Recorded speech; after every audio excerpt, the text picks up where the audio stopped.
Hello everyone. Have you seen this type of squash before? Well, this squash is called kabocha squash. Some people in the United States call it the Japanese squash. It is very rich in flavonoids, beta carotene, and vitamin A. And we're going to talk about how you can prepare this. My name is Chris. I'm a diabetes nurse practitioner. I am passionate about plant-based cooking to keep us healthy and going. So today, let's talk about this humble kabocha squash. It is very high in fiber, also high in very complex carbohydrates. You can get this from any of the Asian stores here in California. It has a very tough skin on the exterior, so you have to be very careful in cutting it. Once you open it, it has an orange, yellowish color of flesh. It has all the seeds inside. You're gonna see that later on once we open this one up. But it's one of the nicest squash. It's my favorite one. It is hearty because it's very dense. It is also sweeter, and the texture is creamier than pumpkin or butternut squash or even acorn squash. I would have to say that if you're gonna compare it to another squash in flavor, it would be the closest to acorn squash. So with this type of squash, a lot of my friends chop it from raw, which I don't because it's very tough to do. So what I tend to do is take the whole kabocha squash, scrub the skin because I want to keep some of it. The green parts of the skin here has a lot of nutrition, so I will keep some of the skin. I then wipe it down, put it here in a pot. I will cook this for about 10 minutes on one side because I put the water in here. It has a waxy type of skin, so the water doesn't really get into the squash. But bring this to a low boil for about 10 minutes on one side. And then what you're gonna do during the cooking process is you're gonna flip it on the other side and then cook it for another 10 minutes and take it out. And let it cool, and then you can slice it much easier.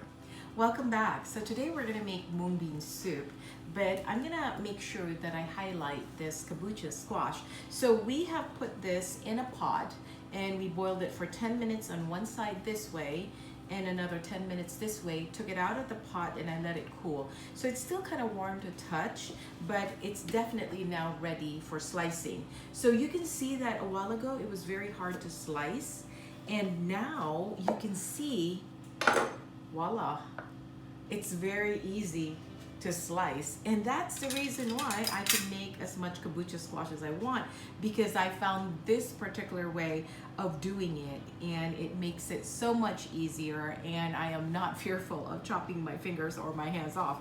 So we're gonna take off the seeds here.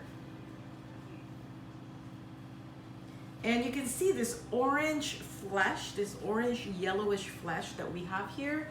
This is very nutritious. I am going to keep as much of the greens here as possible. So I'm gonna take out some of the bumps here. That could be a little bit tough to chew. But for the most part, you can see that there's not really a whole lot of those bumps around. So we'll take off a few more of the hard parts here, especially the ones with like the scarring right there. Take that off. Now this is already cooked. We want it to soften some more in the pot, so I'm not gonna mix this together with the mung beans yet. But it's really easy to slice this up later on. So to cook your mung beans, you want to pre-soak your beans. By pre-soaking it, it makes it a whole lot easier to cook. In fact, mung beans really is one of the easiest beans to actually cook. It cooks in about an hour. And you can see I soaked it long enough that now it's starting to sprout. Sprouting your beans is really healthy. It breaks some of the starches, and it makes it less gassy, I hear. But I really just like to sprout it because when you do that, it's so much easier and quicker to cook. Because when I'm busy and I don't have a lot of time, it makes it much better to deal with. Now, what we're gonna do, let me show you the things that we're gonna add in it. So I have about 1/4 of a humongous onion here. 1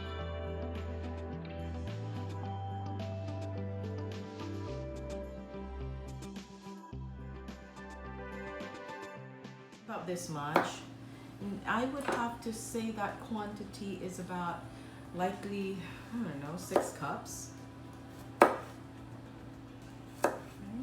And so I've roughly chopped that. I'm also gonna put about an inch of ginger.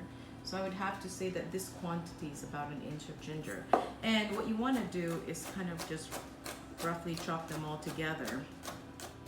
I think this is fine. I'm quite happy with this consistency. So we're gonna add that into the pot. It goes there. And I do love tomatoes with this one. Now I have some more ripe tomatoes here. Come over here and take a look at all these vegetables. I have been picking away at this because I'm making quite a few dishes today, but I'm pulling away 2 of my most ripe tomatoes. These tomatoes are from my mom's backyard. These baby eggplants are also from her backyard. So I think what I'm gonna do is I'm gonna add a couple of eggplants in here for my bean soup. I'm gonna put 1 of these peppers. This is also from her backyard. And later on, we're gonna put some herbs as well. See? What else can we put in here? Let me see what kind of herbs I have in here. Wait. Oh, let's put some celery. I have a ton of celery here, and I kind of want to use them. So we'll chop all of these things in, just chop it finely. And all of this can go in there. We're gonna add a lot of water because the beans, when it's cooking, will absorb a lot of water. In one texture, pretty much. For the rest of the spices, we're gonna put the herbs here, but we're not gonna add the salt yet. Okay, and I think I'm gonna put a little bit of fresh rosemary here. This is also from my mom's backyard. And we're gonna put some herbs, the Provence, which I have on the side here. We're gonna do that. Now, because this is fresh, I am just gonna chop the whole thing. And we're gonna add it in there. Now you could put parsley if you want as well. I do have some fresh parsley. And I am using that for another dish this week too, so. But right now I have this rosemary out here, so we're gonna use it. Rosemary I like because it's a little bit woodsy and it has that fragrance into the soup. Okay. Just wipe my hands real quick here because we're gonna pull some of our herbs here. This one is herbs de Provence that I bought in Marseille during our trip to France last year. So we're gonna put about a tablespoon of that in there. And then what we're gonna do, I like herbs in bean soups. So this one is thyme.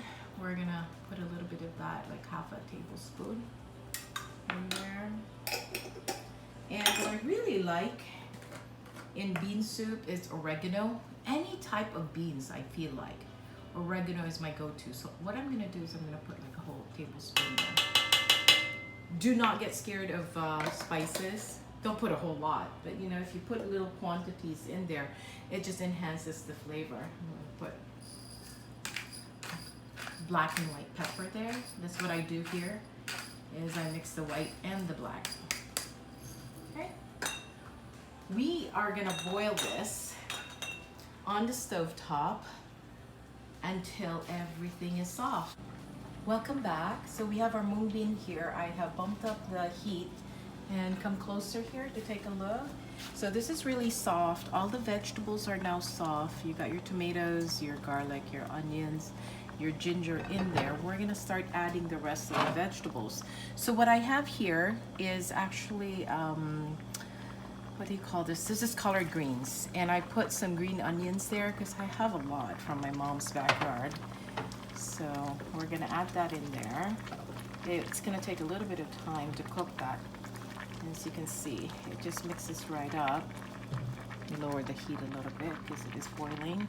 And then at this point, we can add the rest of the spices. I tend to put just a tiny bit of vinegar. This is apple cider vinegar. This rounds up the flavors. Keep in mind that salt is a flavor enhancer and vinegar is a flavor enhancer. So if you add just a little bit of vinegar in there, you won't taste the vinegar, but it does round up the flavors of your dish. And this is just about 1/4 of a cup of soy sauce that I'm gonna add there. And it's actually Bragg's amino, which is the gluten-free version. So this whole entire dish is gluten-free. And then I'm gonna add mushroom seasoning, a little bit of coriander and cumin, as well as sriracha powder there. That goes all in there. This is gonna boil down just a little bit more still. And this was the squash that we chopped up. So I left some of the skin on so we can keep most of the nutrition in there. And do you see that? Wow, it's starting to come together. Let's add about a cup of coconut milk or coconut cream, whichever one that you have. I have here, and this is a very big serving. So I have coconut cream in here. So it tends to be thicker than regular coconut. You can see how rich that is. So we're gonna put half of the can, which is maybe half a cup. Because typically, in my country, we would put maybe a whole can in there. But this is very concentrated, as you can see. So we're just gonna do half. Welcome back. Come closer here and take a look at the mung bean soup. It really has a consistency of like a lentil soup, but the beans are a little bit rounder or more oval in shape. So this one I have added, for a little bit more color, I've added a little bit of tomato paste, a tablespoon of that. As you know from my other videos, sometimes I use ketchup for that when I'm too lazy to open a can of tomato sauce. And this is the point where you need to adjust your flavors. So we put a little bit of mushroom seasoning and soy sauce. We didn't put so much salt in here. And so it is a little bit on the bland side. I have a vegetarian fish sauce here that I buy from one of our local Vietnamese market, and that's what we're gonna use to flavor this. Now, it has a very small hole, so we're gonna have to really. So a few swigs of this one is about, that's about, total of about 1 tablespoon. And I can tell you that the next day, and it's always the case with beans and most of the stuff that we cook, the flavors are deeper the next day. Okay, let's see. Oh, very good. It is definitely salty enough. So we're gonna serve this. This is my husband's dinner tonight. It's very high in protein. It's got your vegetables in there. You can actually serve this with bread. You can put a little bit of fried onions on top. You can serve it with rice as well. And this would last several days. I'm also packing some of it up for my sister and my mom. So thank you for joining us today. And I hope you'll come and join us again for the next cooking video.